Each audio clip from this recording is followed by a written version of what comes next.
సూత్రం. ఇప్పుడు 4వ సూత్రం మనం చూస్తున్నాం. ఓకేనా? 3 సూత్రాలు అయిపోయినాయి. ఓకే. ఇప్పుడు మొత్తం ఇదంతా ప్రకరణం దేని గురించి మాట్లాడుతున్నాము? ద్విత్వము చేయడం గురించి. ద్విత్వ ప్రకరణం. ఎక్కడ ద్విత్వ ద్విత్వం ప్రకరణం. చేయాలి? ఎక్కడ ఉమ్, ద్విత్వము చెయ్యాలి? ఆ ఉమ్, ధాతువులో ఎలా ఎలా ఉంటాయి? సందర్భాలు ఏంటివి? ఎప్పుడు ఎక్కడ ఎలా చెయ్యాలి? దేన్ని ద్విత్వం చేయాలి? ఆ విషయాలు ఉమ్, కనుక్కుంటున్నాం. అవునా? ఉమ్, ఉమ్, సరే. అయితే పూర్వోభ్యాస అంటే ఏంటి? ఉమ్, పూర్వములో ఉన్నది అభ్యాసము అని చెప్తున్నాం. ఓకే. ఉమ్, ఉమ్. అభ్యాసము అని అంటున్నాము అంటే ఏంటది? సంధ్యాసూత్రం. సంధ్య. పేరు పెట్టామంటే సంధ్యాసూత్రం. సంధ్యాసూత్రం. పూర్వ. సంధ్యాసూత్రం. మరి అభ్యాసం అంటే ఏంటి? పూర్వ. ఎప్పుడు పూర్వము ద్వితీయమయ్యింది? పూర్వం ఎప్పుడైంది అది? తర్వాత ద్విత్వం ఉన్నాయి అయినప్పుడు కాబట్టి. ద్విత్వం ద్విత్వం రెండైనప్పుడుగా. రెండైనప్పుడు అది ఉమ్, పూర్వములో ఉన్నదాన్ని ఉమ్, ఏమంటాము? అభ్యాస. ఓకే. ఉమ్, అభ్యాసము, తెలుగులో అభ్యాసము. అభ్యాస ఇది నామ్నా జాయతే. అర్థమైందా? అర్థమైంది. జాయతే ఇలా చెప్తాం. జా ధాతువుకి ఆత్మనేపది. జాయతే అనబడుతుంది, పిలువబడుతుంది. నామ్నా జాయతే. ఇప్పుడు నేను దేంట్లో చెప్పాను? కర్మనిలో చెప్పినాను. నామ్నా జాయతే, అభ్యాస నామ్నా జాయతే. అర్థమైందా? ఉమ్, అభ్యాసము అనే పేరుగా పిలువబడుతుంది. ఇక్కడ ఉమ్, నామధీయతే. ఇదేమంటున్నారు ఇక్కడ? అభ్యాసము అని పేరు ఇవ్వబడుతుంది. ఇస్తున్నారు. అభ్యాసం అనే నామము వస్తుంది. ఇక్కడ దీయతే ఇస్తుంది, ఇవ్వబడుతుంది. ఇది కూడా దీయతే అనేది ఇవ్వబడుతుంది. అర్థమైందా? ఉమ్, అభ్యాస నామము, అభ్యాసము అని పేరు ఇవ్వబడుతుంది. అర్థమైందా? ఉమ్. నెక్స్ట్. ఇది ఇంకేం లేదు ఇక్కడ. సో ఇప్పుడు ద్విత్వం చేసిన తర్వాత ఇప్పుడు పచ్ ఉందనుకోండి. సో ఏం చెప్తాము? పచ్ పచ్ అంటే ద్విత్వం చేశాకే కార్యం చేయబడింది. అభ్యాసం అని కదా. ప్రథమం దానికి ఏమన్నాము? అభ్యాసము. ఓకేనా? ఉమ్. అభ్యాసం అంటే ఏదో ఎక్సర్సైజ్ అనుకోవద్దు. మామూలుగా ఎక్సర్సైజ్ కూడా అభ్యాసం అంటాం కదా అదే మనం. కదా. అందుకే అది ఇక్కడ అనుకోవద్దు అని. ఉభే. ఉమ్, ఉభే అంటే రెండింటిలో, రెండింటిని. ఉభే అంటే ఏంటి? రెండింటిని. రెండు అన్నమాట. సో ఇప్పుడు పచ్ పచ్ ఈ రెండింటిని ఏమంటాము? అభ్యస్తం. అభ్యస్తం అంటాం. ఉభే. ఈ అభ్యస్తం అనే రెండే సంధ్య, ఇది కూడా సంధ్య అన్నమాట. ఈ రెండు కలిపి అభ్యస్త సంజ్ఞ వచ్చింది. ఓకే. అవునమ్మా. ఉమ్, అభ్యస్తం. ఓకేనా? ఈ రెండింటిని కలిపి ఉమ్, అభ్యస్తం అంటాం. మరి ఇలా ఉమ్. ద్విత్వం ఎప్పుడెప్పుడు చేస్తాము? చెప్పండి 5 పేర్లు. అదే సన్ను, యంగు, చెంగు, ఉమ్. ద్విలి, జోచారి. జూలి. సందర్భాల్లో ద్విత్వం చేస్తాం. సయచ జూలి. ఏంటది? సయ్యజ జూలి. సయచ జూలి ఉంటేనే ద్విత్వం చేస్తాం. అంటే ఇప్పుడు ఇది పచ్చ అనేది ఎక్కడుంది? ఏ గణంలో ఉంది అది? పచ్చనిది. పచ్చ ఉమ్, అనేది ఉమ్, దీంట్లో కదమ్మా. ఉమ్. బాదిగణం భ్వాదిగణం. అనుకుంటా. మొదటి గణమే భ్వాదిగణం.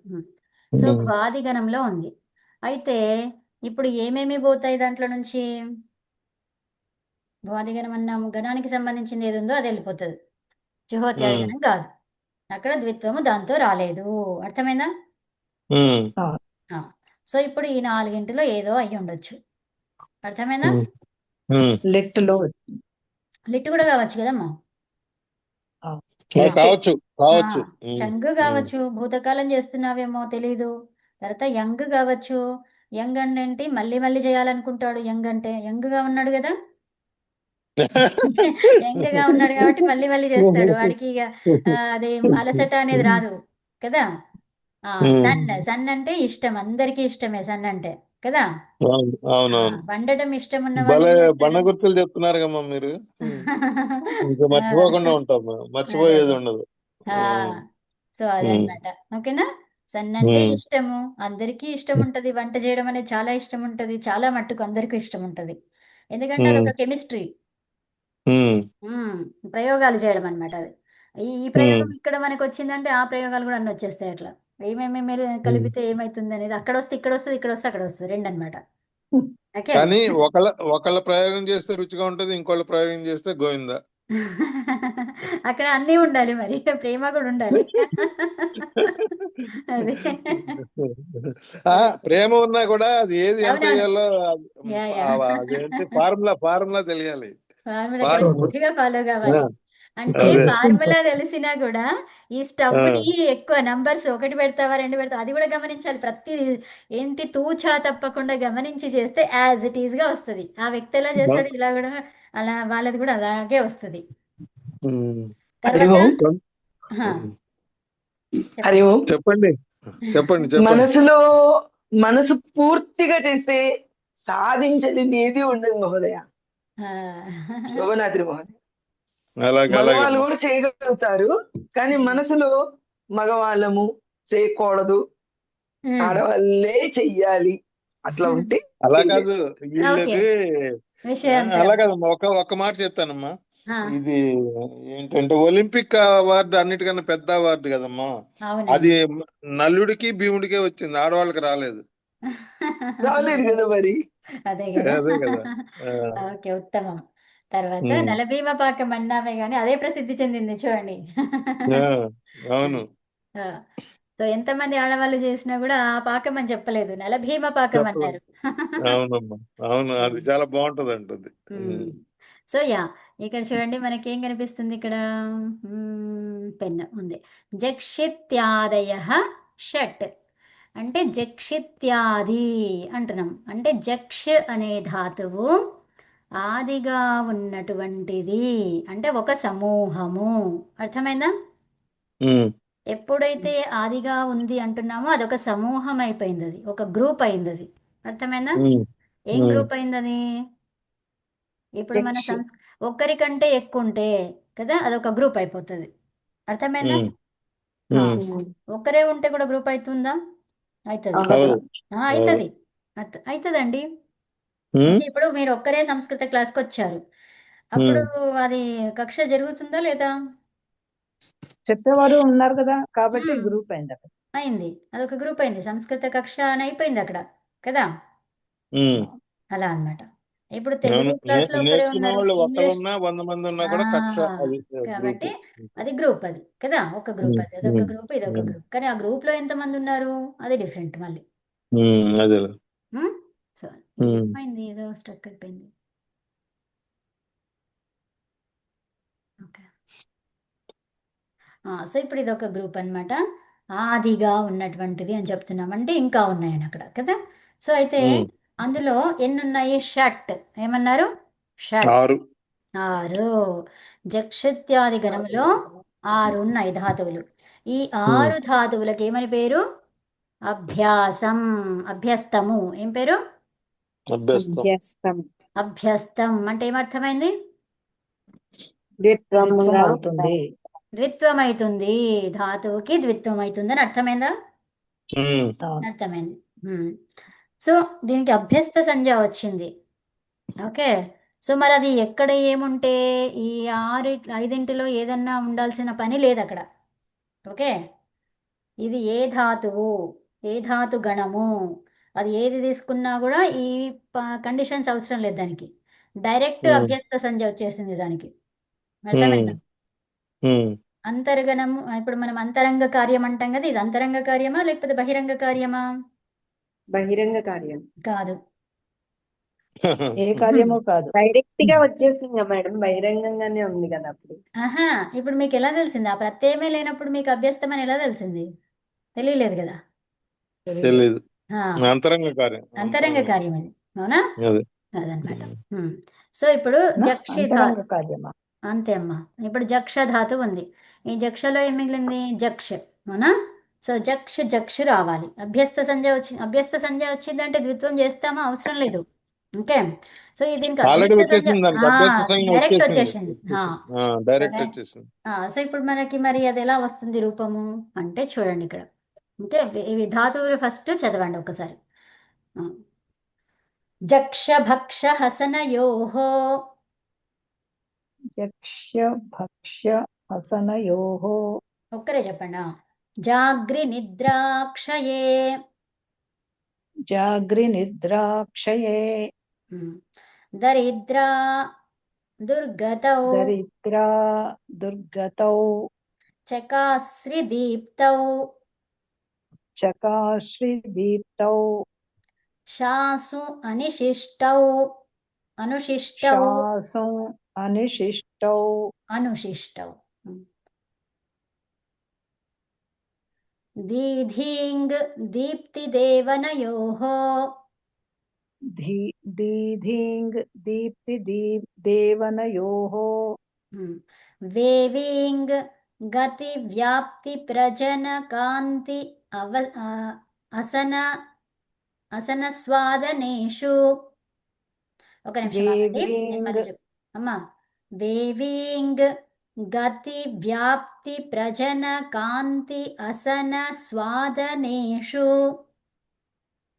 వేవింగ్ గతి వ్యాప్తి ప్రజన కాంతి అసన స్వాదనేషు. ఇప్పుడు మనకి షట్ అనేది ఎందుకు చెప్పారు? జక్షిని వదిలేసి చెప్పారనమాట. ఓకే, జక్షిని వదిలేసి చెప్పారు కాబట్టి షట్ అన్నారు. అంటే జక్షిని పట్టుకుంటే సప్త అవుతుంది. సప్త. అర్థమైందా? అందుకని ఇక్కడ సప్త వచ్చాయి. వేవింగ్ అవునా? సో అదండి. జక్ష వదిలేయాలా అయితే? అది ఇందులో రాదు అయితే. ఆహా, వస్తుంది. అక్కడ ఆల్రెడీ ఉమ్, పేరు ఇచ్చారు కదా, ఓహో ఆదిగా ఇచ్చారు కాబట్టి ఉండి మిగతా ఆరు షట్. చెప్పాడు. అర్థమైంది. మొత్తం ఆ, 7 అయితే. మొత్తం మొత్తం 7. 7. అయితే ఇప్పుడు దరిద్ర అనేది ధాతు ఉంది. ఓకే, సో ఇప్పుడు దానికి అభ్యస్త సంజ్ఞ వచ్చింది కాబట్టి దీంట్లో చేంజెస్ వస్తాయి. ఏది? ప్రత్యయంలో. ఈ జీ ప్రత్యయం ఏమైపోయింది? అది అత్ ఆదేశం వచ్చిందనమాట. ఎందుకు? అభ్యస్త సంజ్ఞ వచ్చినప్పుడు అప్పుడు ఏమవుతుంది? అభ్యస్త సంజ్ఞ ఎప్పుడైతే వచ్చిందో అప్పుడు దీనికి అత్ ఆదేశం వస్తుంది. జీకి అత్ అంటే ఏంటిది? జకారానికి అత్. ఓకే, సో ఝాకి అత్.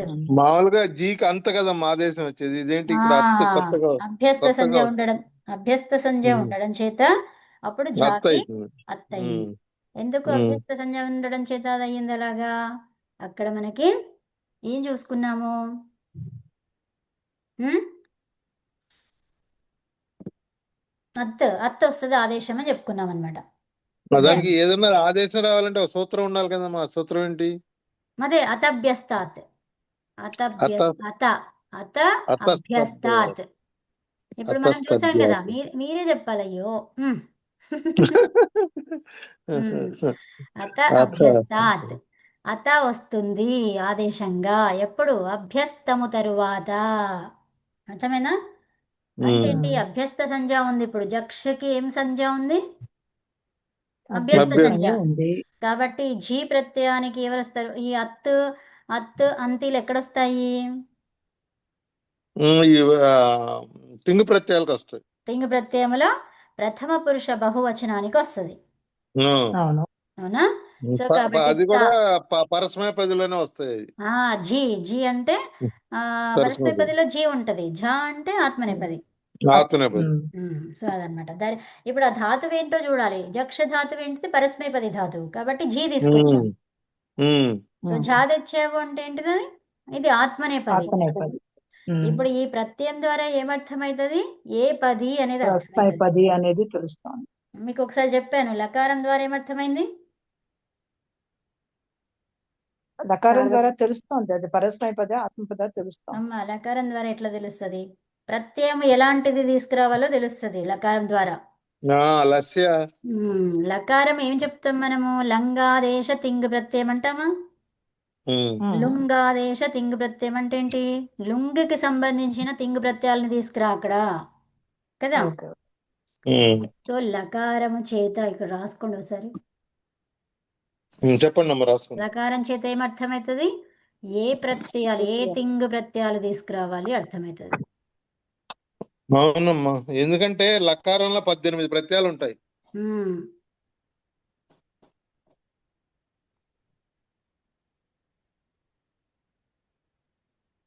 లకారం ద్వారా ఏ తింగ్ ప్రత్యయాలు తీసుకురావాలి అనే విషయం అర్థమవుతుంది. అవునమ్మా.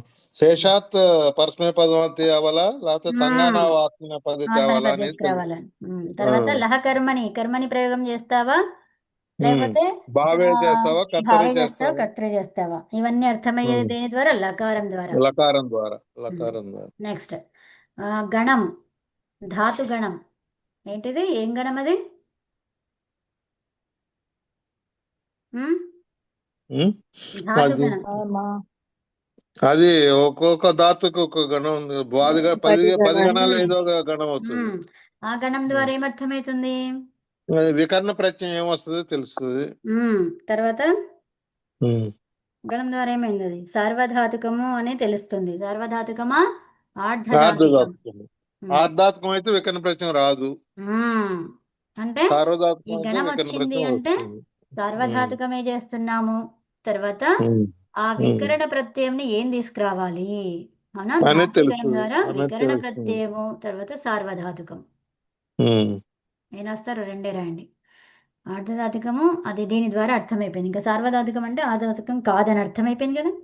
అంతే. ఉమ్. సో అది సార్వధాతుకమా తెలుస్తుంది, వికరణ ప్రత్యయం ఏంటో తెలుస్తుంది. ఉమ్. ఓకే, ఇదేమో నిర్ధారణ సార్వధాతుకం అని. ఎందుకు? ధాతుగణం వస్తుందే సార్వధాతుకాలతో, అవును. కాబట్టి ఇది ఖచ్చితం. ఇది వికరణము ఏది వస్తుంది? క్వశ్చన్ మార్క్ అన్నమాట. ఏ వికరణం తీసుకురావాలి? మూడవ గణం అన్నాను నేను. అప్పుడేం తీసుకొస్తారు? జుహోత్యాది మూడో గణానికి గణం ఏమన్నాము? శ్లవ్. స్లవ్ ఏం తీసుకొస్తారు? స్లవ్. ఉమ్. శ్లు అన్నాము. శ్లు అంటే జుహోత్యాదిభ్య శ్లు అన్నమాట. సో శ్లు అంటే ఏమైపోయింది? అది షప్పు లుక్ అన్నమాట. షప్పు శ్లు ఏమనాలి? లుక్ అనేది మీకు అర్థమవుతుంది కాబట్టి అలా చెప్పాను. కానీ ఈ జుహోత్యాది గణంలో ఆ తీసేయడాన్ని, లోపం చేయడాన్ని ఏమంటాము? శ్లు అంటాం. స్లో అవుతాం. శ్లు అన్నాము అంటే అదాది గణంలో కూడా పోతుంది కదమ్మా. అవునండి. అదాది గణంలో అదాదిభ్యో ఉమ్. ఏమన్నాము? అదాదిభ్యో ఉమ్. షప్ లుక్ భవతి. షప్ అదాది లుక్ భవతి. ప్రభృతిభ్య షప్. అదాది ప్రభృతిభ్యో ఏమన్నాము? అదాది ప్రభృతిభ్య శపః శపః షపః. ఆ, అంతే. సో షప్ లుక్ అన్నమాట అక్కడ. షప్ అదే లుక్ షప్ లుక్ షప్ అవుతుంది. అన్నాం. షప్ అంటే ఏంటి? అక్కడ ఏమైంది? అది లుక్ అయింది. అది లుక్ అవుతుంది. లుక్ అనేది అనువృత్తిలో వస్తుంది అనుకుంటా, సూత్రంలో లేదు. అంతే. సో ఇక్కడ చూడండి, ఫస్ట్ ఇక్కడ ఉండండి. శ్లు ఇది అయిపోయాక, టాపిక్ అయిపోయాక మనం అటు వెళ్దాం. ఓకే. సో ఇక్కడ ఏంటి? ఒక గణము ఉంది అంటే దానికి సార్వధాతుకం అని పేరు వచ్చేసింది. ఓకే, అంటే ఏంటి? లట్టు లోటు లంగు విధిలింగి మాత్రమే చెయ్యాలి అని అర్థమైపోయింది. తర్వాత వికరణ ప్రత్యయం ఏమొస్తుందో అర్థమైంది. ఈ సార్వధాతుకం ద్వారా గుణము, గుణాలు, కావాలి, కావద్దు, ఆ విషయాలన్నీ అర్థమైపోయినాయి అక్కడ. అవునమ్మా. అది అంగము అని, దానికి అంగము. సార్వధాతుకం అపిత్ అయితే ఇంకా అక్కడ రావు. గుణం చేయొద్దు. అవునా? గుణము ఫస్ట్ ఇక వృద్ధి సార్వధాతుకం అని మెయిన్ పాయింట్ ని లాగితే ఇంకన్నీ వచ్చేస్తాయి. ఏంది? పొట్ట అంతే. లాగితే అంటారు కదా, ఏమంటారు? తీగలాగితే డొంక తీగల. కదా. అలాగనమాట. దానికి తీగ ఏంటిది? సార్వధాతుకం అని తీగను పట్టుకోవాలి మనం. సార్వధాతుకం. అంతే. సార్వధాతుకం అంటే దాని వృత్తం అంతా తెలిసిపోతుంది అంతే. కదా. తర్వాత ఇంకేం చెప్పుకున్నాము? తింగ్ ప్రత్యయము ఎలా? ఇంగ్లీష్ లో కూడా ఒక సామెత ఉందమ్మా. నీ గురించి చెప్పాలంటే నీ ఫ్రెండ్ ఎవరో చెప్పు, నేను నీ గురించి చెప్పేస్తా మొత్తం అంటారు. అంతే కదా. అదే. సో అది అది రాంగ్ అనిపిస్తుంది నాకు. ఎందుకంటే ఎందుకు? చందనం శీతలంలోకి చందనాదపి అది కాదు కదా, అది కాదు. అదేంది? చందనము ఎక్కడో ఉన్నా కూడా, పాములు అన్నీ ఉండే చోట ఉన్నా కూడా, సో అది పాముల వాసన రాదు, అది చందనం వాసననే ఇస్తుంది అది మొత్తం. అంటే ఎవరి ఏ సన్నిహితంలో ఉన్నా కూడా. అందుకే అది ఉంది, ఇది ఉంది, రెండు ఉన్నాయి. సో కాబట్టి అది వ్యక్తి యొక్క కాన్ఫిడెన్స్. అదేలే, మీరు ఎక్సెప్షన్ కేసులు చెప్తున్నారు కానీ జనరల్ గా అయితే అదే అదే. అది కాదు, ఎక్సెప్షన్ కాదు, అది కాదు. ఇప్పుడు అతనికి సెల్ఫ్ కాన్ఫిడెన్స్ ఎక్కువ ఉంది అనుకోండి, ఎంత చెడ్డవాడితో సాహసం చేసినా నేను మారను, అదే అన్నమాట. అందుకే అది సెల్ఫ్ కాన్ఫిడెన్సే కదమ్మా మరి. అదే కదా, పండితుడైనా కూడా, విద్వాంసుడైనా కూడా, ఎవరైనా కూడా అదే. జస్ట్ మనం ఏదో కావాల్సిన అవసరం లేదు. ఇప్పుడు ఒక్కటే ఉందండి, ఆ ఒక్క విషయాన్ని మనకి స్పష్టత. ఓకే, దాని లోపల ఇంకెవ్వరు ఎంతమంది వచ్చినా కూడా అది అంతే అనేది మనకి ఆ స్పష్టత రావాలి. అవును. అంతవరకు మనం వికృ ఒక్క విషయమే చాలు. మొత్తం ఉన్నదంతా సృష్టిలో ఉన్న జ్ఞానం అంతా తెలుసుకోవాలనే అవసరం లేదు అక్కడ. ఆ ఒక్క ఉమ్, దాంట్లో నువ్వు నిష్ణాతుడివి. అర్థమైందా? అదే. అదనమాట. ఉమ్, సో కవిత ప్రతి సరే. మీరు ఉమ్, కవిత మీరు చెప్పింది ఏంటంటే వికృతిం నైవ గచ్చంతి ఉమ్. సంగేన సాధవః బాగుంది. ఆవేష్టితం వికృతి నైవ గచ్చంతి సాధవః. ఆవేష్టితం మహాసర్పం ఆ, చందనం న విషాయతే. అది అదండి ఉత్తమం. సో కాబట్టి ఎక్కడున్నా కూడా మనకి మన మళ్ళీ ఐడెంటిటీ ఒకసారి అనేది ఉంది. చదవండి అనంత్ గారు. వికృతి నైవ వికృతిం నైవ గచ్చంతి నైవ గచ్చంతి. సంగదోషేణ సాధవః. ఉమ్, సాధవుడు అనేది ఎలా ఉంటాడు? సంఘదోషములో ఇరుక్కుపోడు. అదే అదే వీళ్ళకి అంటిస్తాడు. వాళ్ళు తీగా ఉండే కూడా ఉప్పగా అయిపోతాయి. ఉమ్, ఆ, ఆవేష్టితం అనట్లేదు మహాసర్పం. సంఘదోషం నైవ గచ్చతి రాదు అంటున్నాడు. అవును, సముద్రానికి రాదుగా మరి. అక్కడ వచ్చి నదులన్నీ కలుస్తాయి. ఉమ్, దానికి సంఘదోషం ఏమీ రావట్లేదు. అది ఎందుకంటే అది లార్జ్. ఉమ్, లార్జ్, అదే లార్జ్ కాబట్టి. సరే అమ్మా, మన పాఠంలో ప్రకృతం అంతరామహ వా. ఉమ్, ఓకే. సో అప్పుడు ఏమైంది? అత్ అనేది వచ్చింది.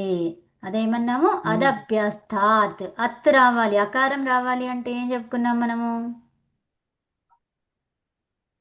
ఉమ్, అకారం రావాలంటేనా? ఉమ్. ఆ, ఇప్పుడు అకారం కాదు, యాక్చువల్గా అత అనేది రావాలి మనకు కదా. సో అత అభ్యస్తాత్ అనమాట. అవునా? అభ్యస్త సంజ్ఞ ఉంటే అత అనేది ఆదేశంగా వచ్చేస్తుంది. అంతే. సో ఇప్పుడు అత అనేది ఏమైంది? అది పదాంతం.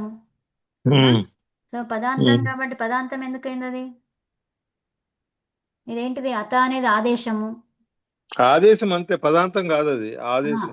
ఆదేశం పదాంతం కాకపోతే అది జలాం జషం ఆదేశం అంటే. పదమే కదా, ఒక్క నిమిషం ఆగండి అమ్మా, పద సంఖ్య ఆగండి. వచ్చింది. వినండి వినండి, ఫస్ట్ వినండి. ఇక్కడ జలాం జశోంతే ఏం చెప్పింది? పదాంతములో తకారము దకారం అవుతుంది అని చెప్పింది. అవునా? కాబట్టి అద అనేది పదం అయిపోవాలి. అయిపోయింది అది. ఓకే. సో అంతే అంటే ఇప్పుడు అంతే. ఇదేంటిది? ఆదేశం పదము. ఆదేశాలన్నీ కూడా పదాలు. పదాలు. ఆగమాలన్నీ కూడా పదాలు. పదాలు. అది చెప్పుకున్నామా మనం? ఆదేశాలు, ఆగమాలు, తర్వాత ఇవేంటి మనం ఉపసర్గలు, ఉమ్, తర్వాత అవ్యయాలు, ఇవన్నీ పదాలేనమ్మా. ఉమ్. సో ఇప్పుడు ఆదేశం అనేది కొంచెం డౌట్ఫుల్. ఎందుకు అంటే వినండి, అది ఆదేశము మధ్యలో కూడా రావచ్చు కదా. ఇది చివరిగా ఉంది, పదాంతంలో ఉంది కాబట్టి ఇది అభ్యస్తాత్ అనేది ఒక పదం. అర్థమైనా? ఇప్పుడు అభ్యస్తాత్ అనేది ముందు ఉంటుంది. ఓకే. అభ్యస్తాత్ అనే పదం ఇది. ఓకే, ఒక పదం. తర్వాత ఇంకా ఇదేంటిది? ఇది ఇది కూడా ఏమైపోయింది అక్కడ? పదం అన్నమాట. ఓకే.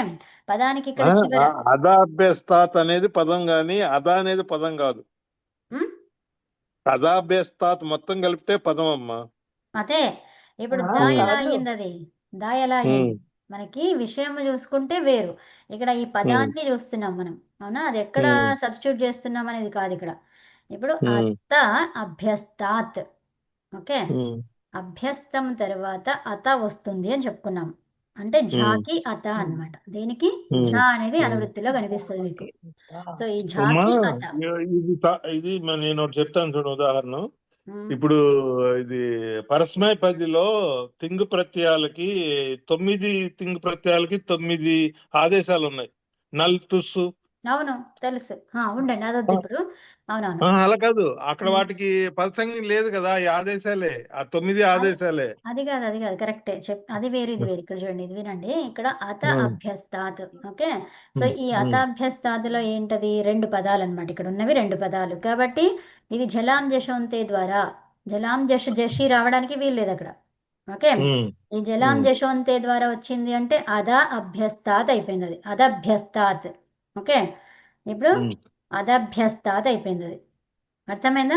కాబట్టి అది పనిచేసింది కాబట్టి అదా అనేది కూడా పదం అంటారు మీరు. అంతే. అది పదం అయితేనే ఆ సూత్రం వస్తుంది, లేకపోతే రాదు. పద సంజ్ఞ వచ్చింది దానికి. రాదు కాబట్టి ఆ, అర్థమైంది.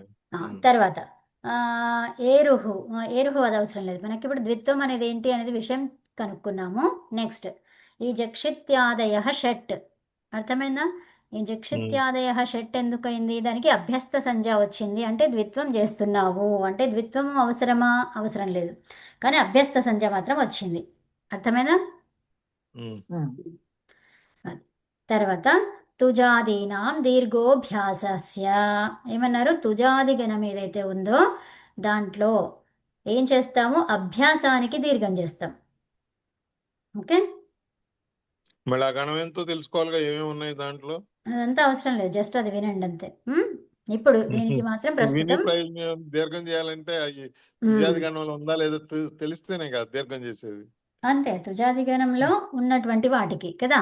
సో అది అంతే. చెప్పినప్పుడు మీకు అర్థమవుతుంది, అక్కడ దీర్ఘం చేయాలనే విషయం తెలుస్తుంది అంతే. అభ్యాసానికి సరే. దీర్ఘం అనేది అర్థమవుతుంది. అభ్యాసానికి దీర్ఘం అంటే ఇక్కడ ఏం చేస్తారు? అక్కడ ధాతువుని ద్విత్వం చేసుకుంటేనేమో రెండవ ధాతువుకి దీర్ఘం చేస్తారు. అర్థమైందా? ఇప్పుడు పచ్చి పచ్చి ఉందనుకోండి, సో ఇప్పుడు రెండుగా రాసాం కాబట్టి ఈ రెండవ దానికి దీర్ఘం చేస్తాం. ఎక్కడ దీర్ఘం చేస్తావు? ఎక్కడ వచ్చిందో అక్కడ చేస్తావు. అర్థమైనా? ఉమ్. అభ్యాసస్య దీర్ఘం. తర్వాత ఓ, ఇప్పుడు ఇది తర్వాత ఇది 7వ సూత్రం అన్నమాట అయితే. అవునండి, ఇక్కడ అభ్యాసం అనే చెప్పారు కానీ ఆ, అభ్యాసం సారీ, దేనికి చేస్తాము? ఇక్కడ అభ్యాసం ఎప్పుడు వస్తుంది? పచ్చి పచ్చి ద్విత్వం చేసినప్పుడే వస్తుంది, పూర్వోభ్యాస కదా. సో దీనికి దీర్ఘం చేస్తాం. అర్థమైనా? తుజాది ఉమ్. గణములో ఉన్నటువంటి ధాతువులకి అభ్యాసములో దీర్ఘం చేస్తాం. ఉమ్. అర్థమైనా? తుజాది గణ ధాతువులు ఏంటో మనకి లిస్ట్ ఉంటుంది, ఆ లిస్ట్ చూసుకుంటే సరిపోతుంది.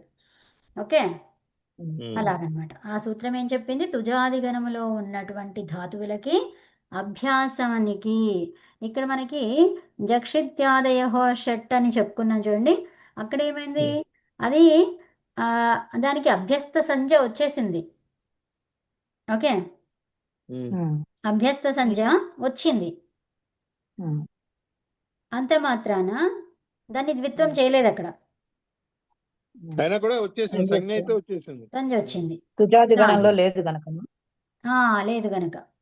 ఓకే, సో దానికి ఆ పేరు పెట్టేసి డైరెక్ట్గా ఆ కార్యం చేసేసుకున్నాం అనమాట. ధాతువుని ఆల్రెడీ అభ్యస్త సంజ్ఞ ఇచ్చేసి దానికి చేయడం జరిగిందనమాట అదంతా.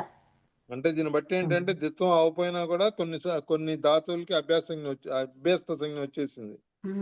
అంతే కదా. ఇప్పుడు కొన్ని శబ్దాలు పదం కాకపోయినా పద సంజ్ఞ వచ్చిందా లేదా? అవును, వచ్చింది. సుట్టు ఏమన్నాం అక్కడ? సుట్టు తర్వాత మిగతా అన్ని కూడా పద సంజ్ఞ వచ్చింది ఉమ్. అన్నిటికీ. ఆ పదం కాకపోయినా పద సంజ్ఞ వచ్చింది అక్కడ. అవునవును. అట్లాగే ఇప్పుడు అత్ అలాగే అనేది కొన్ని ఏంటిది? ప్రత్యయాలు ఉన్నాయమ్మా, ఈ కిబ్బు ఉన్నాయి. అవన్నీ అంతే. వాటన్నిటికి అలా అన్నమాట. అవును, వాటికి రెండు సంజ్ఞలు ఉంటాయి. దా సంజ్ఞ ఉంటుంది, అంతే. ప్రాతిపదిక సంజ్ఞ ఉంటుంది. అవునండి. సో ఇప్పుడు లిటి ధాతోరనభ్యాసస్య 8వ సూత్రం ఏంటి? లిటి ధాతోః ఏమంటున్నారు? అనభ్యాసస్య. అనభ్యాసస్య అంటే అభ్యాసముగా లేదు అంటున్నారు. అంటే ద్విత్వముగా అంతే. లేని దానికి ద్విత్వం చేసి అప్పుడు అభ్యస్త సంజ్ఞ తీసుకుంటాం అనమాట. అర్థమైందా? లిటి ధాతోః అమ్మా, ఈ అధ్యాయం అంతా ఎందుకు చదువుతున్నాం మనం? చెప్తాను. సో ఇక్కడ లిటి లిటి ఎక్కడెక్కడ అంటే ఏంటి? అభ్యస్తం అవుతోంది అని అభ్యస్తంగా ద్విత్వం గురించి నడుస్తుంది ప్రక్రియ. ఏంటిది? ద్విత్వం. సో ఇప్పుడు లిటి ఇది ధాతువు. లిట్ పరంగా ఉంటే అభ్యాసము లేని దానికి అంటే ఈ ధాతువు ద్విత్వము లేని దానికి ఏం చేస్తున్నాం? అక్కడ ద్విత్వం చేస్తున్నాం. ఇప్పుడు హూ అనే ధాతువు ఉంది. ఓకే, హూ అనేది ఏంటిది? జుహోత్యాదిగణం కాబట్టి అక్కడ చేసాము. అయితే ఇప్పుడు వేరే ధాతువు ఉంది. ఏం ధాతువు ఉంది అది? పచ్చి ధాతువు ఉంది. ఓకే, సో ఈ పచ్చి ధాతువు ఏంటిది? అది భ్వాదిగణంలో ఉన్నటువంటిది. అయితే లిట్లకారం ఎప్పుడైతే చేస్తావో, భూ ధాతువు ఉంది, దానికి లిట్లకారం ఎప్పుడైతే చేస్తావో ఏం చేస్తావు అప్పుడు? అభ్యాసస్య అనభ్యాసస్య అంటే ఏంటిది? అభ్యాసముగా లేదు అది. ఓకే, అంటే ద్విత్వము లేదు అక్కడ. అభ్యాసము లేదు అంటే ద్విత్వం లేదన్ననే కదా అర్థం. సో ద్విత్వము లేని దానికి ద్విత్వం చేస్తున్నావు ఇక్కడ ఎప్పుడు లిట్ పరంగా ఉంటే. అర్థమైందా? లిట్ అనేది పరంగా ఉంటే ధాతువుకి పరంగా, ఎవరికి పరంగా? లిట్ ధాతు అనేది ప్రత్యయము ధాతువుకు ధాతువుకి పరంగా పరంగా ఉంటే, ద్విత్వము లిట్ లేని దానికి, లకారం. ద్విత్వము చేయలేనటువంటి ధాతువుకి ద్విత్వం అవుతుంది. ఆ విషయం. అబ్బా, ఈ మాట ఎన్నిసార్లు చదివినా అర్థం కాలేదు ఇప్పుడు. సో అలా అన్నమాట. అంటే ఇప్పుడు పచ్చి ధాతువుని తీసుకుంటే, భూ ధాతువుని తీసుకుంటే, హస్ ధాతువుని తీసుకుంటే, ఇంకా ఏంటి పఠ్ ధాతువుని తీసుకుంటే, ఇవన్నిటికి పరంగా లిట్ ఉంటే ఏం చేయమంటున్నారు? ఇవన్నీ ద్విత్వం ఒక్కొక్కటిగానే చేయమంటున్నారు. ఉన్నాయి, ద్విత్వంగా లేవు. ద్విత్వం అభ్యాస సంజ్ఞ లేదు ఇక్కడ, అనభ్యాసం అది. లేదు. అవునా? అనభ్యాసం ఒకటిగానే ఉన్నది. అభ్యాసం ఎప్పుడు వస్తుంది? రెండు ఉన్నప్పుడు వస్తుంది అది అభ్యాస సంజ్ఞ. అవునా? పూర్వంలో ఉన్నదానికి అభ్యాసం అంటాము. ఇక్కడ పూర్వం పరం ఒకటే ఉంది, ఇక్కడ దీనికి అభ్యాసం ఎక్కడుంది? లేదు. అవునా? అవును. ఇప్పుడు సన్ను యంగ్ చెంగ్ అన్నాం కదా, ఈ మూడిటికి కూడా అంతే కదా. నేను అంతకు ముందు అరే అటు దానికి వెళ్ళకండి, అభ్యాసం. ఇక్కడే ఉండండి మీరు. కాదు కాదు ఆ, కాదు. శవనాథ్రి గారు ఇక్కడ సరే. ఉండండి, లిట్ లో సరే. ఉండండి. ఇది ఓకే. అయిపోయాక చెప్పుకుందాం. ఆ, అయితే హస్ భూ పచ్. లిటి ఎందుకంటే ధాతువు. కొందరికి ఏమవుతుంది, అన్ని ముందు నేర్చుకున్న వాళ్ళు కాదు కదా. సో అప్పుడు ఏమైపోతుంది, అంత క్లిష్టత అయిపోతుంది అక్కడ. అవును, కన్ఫ్యూజన్ ఆ, అయిపోతుంది. అది ఇది ఎక్కడి నుంచి సరే వచ్చింది, చెప్పండి. మాకేం అర్థమైతలేదు అన్నట్టు ఉంటుంది అది సరే అమ్మా. కదా. సో హస్ ఉమ్. భూ పచ్ పఠ్ ఇవి ఉన్నాయండి. సో వీటిల్లో రెండుగా లేవు, అభ్యాసం అనభ్యాసం అన్నారు. అభ్యాసం అని ఎప్పుడు అంటాము? రెండుగా ఉన్నప్పుడు మొదటి దాన్ని అభ్యాసం అన్నాం. అవునా? సో ఇప్పుడు అనభ్యాసం అంటే రెండుగా లేవు, అంటే రెండుగా లేని దాన్ని నువ్వేం చేస్తావు ఇప్పుడు? రెండుగా చేస్తాం. రెండుగా చేస్తావు. చేస్తున్నా. ఎప్పుడు లిట్ పరంగా ఉంటే. లిటి అన్నాం. లిటి అంటే ఏంటండి? సప్తమి విభక్తి విట్లకారం పరం. చేసేటప్పుడు. సప్తమిలో లిట్ లకారంలో. లిట్ లకారములో అని కాదు, పరంగా ఉంటే. లిటి అంటే ఏంటి? పరంగా ఉంటే. సప్తమి విభక్తి మనం సూత్రాలు లిట్ నేర్చుకుంటున్నాము. లకారము పరంగా ఉంటే. అది చెప్పండి. సో అప్పుడు ఇప్పుడు హస్ హస్ అయిపోయి ఇలా వచ్చిందనమాట. ఓకే, ఇప్పుడు ఇది అభ్యాసం అయిపోయింది. అంటే అభ్యాసం అనభ్యాసం. సో అనభ్యాసానికి ఏం చేసుకోమన్నారు ఇక్కడ? లిటి ధాతోహో అనభ్యాసస్య, జస్ట్ ద్విత్వం గురించి చెప్తున్నాడు అంతే. ఓకే, అది ఇప్పుడు లిట్ పరంగా ఉండడం చేత ద్విత్వం అయ్యింది అని చెప్తున్నాడు. ఓకేనా? మనం చెప్పుకున్నాం కదా, ఏమన్నాము? సన్. ఏమేం చెప్పుకున్నాం సన్ ఇప్పుడు? యంగ్ సయచ సయచ చంగ్ జుహోత్యాది జులి లీ. జులి ఇప్పుడు జూలీలో లీ గురించి చెప్తున్నారు. అవునా? తర్వాత నెక్స్ట్ ఇప్పుడు ఒకటి లకారము, ఒకటి ఇప్పుడు యాక్చువల్గా నెక్స్ట్ కాదు, ఇప్పుడు మనము డౌట్స్ తీసుకుందాం.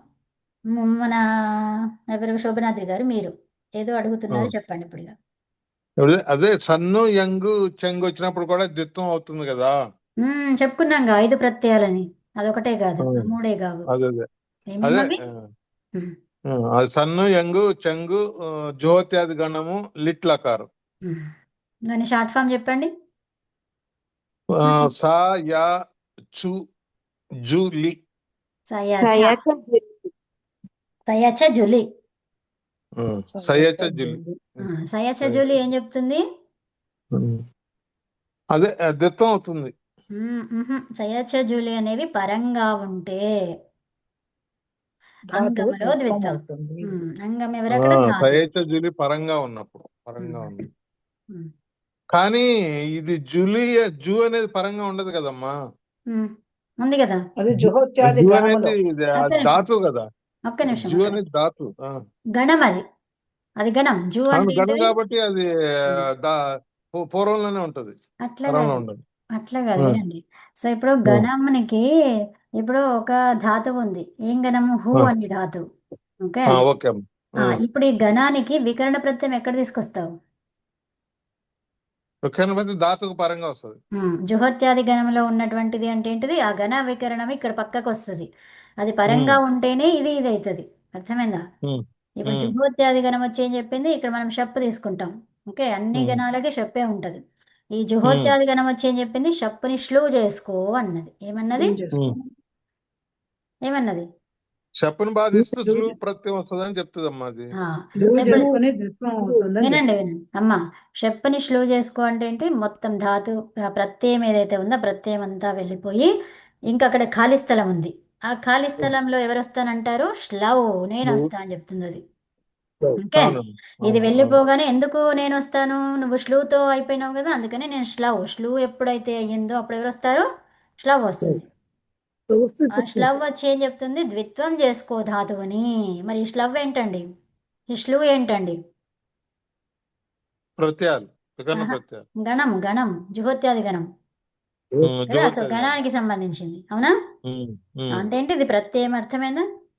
ఉమ్. జుహోత్యాది గణం అంటే ఏంటిది? అది పరంగా ఉంటే ఆ గణమే పరంగా, గణ వికరణం అన్నమాట. గణం అంటే గణ వికరణం, ఇక్కడ గణం అంటే గణ వికరణం తీసుకోవాలి. అంతే. ఉమ్, హ్మ్. ఓకే. అది పరంగా. అదొకటే, దీని దగ్గర ఒకటే తేడా వస్తుంది, మిగతా అన్ని ప్రత్యయాలే. ఇదొకటే. ఆ, అది కూడా ప్రత్యయమే. వికరణ ప్రత్యయం అంటామా, గణ వికరణ ప్రత్యయం. గణ వికరణ ప్రత్యయం. ఉమ్. ఉమ్.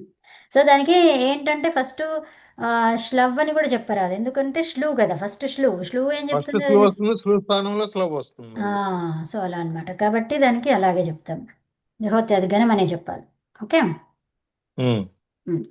సో నెక్స్ట్ ఇంకా అమ్మా ఏంటి, సమయం అయిపోయిందమ్మా. ఇంకా మీ డౌట్లు అయిపోయినాయా? అయిపోయింది. ఓకే, శాంతి పాఠం. ఉమ్. ఓం సర్వే భవంతు సుఖినః, సర్వే సంతు నిరామయాః, సర్వే భద్రాణి పశ్యంతు, మా కశ్చిత్ దుఃఖ భాగ్ భవేత్. ఓం శాంతి శాంతి శాంతి. అందరికీ ఓం నమస్కారాలు. ఓం నమస్తే అండి నమస్తే, అందరికీ, ధన్యవాదాలు. ధన్యవాదాలు. నమస్తే అండి, నేను ఇప్పుడే వచ్చిన హైదరాబాద్. ధన్యవాదాలు మేడం. నమస్తే. ఓం నమస్తే శాంతి అండి. మంత్రానికి వచ్చారు మొత్తానికి. ధన్యవాదాలండి. ధన్యవాదాలు. ధన్యవాదాలమ్మా. ఆ.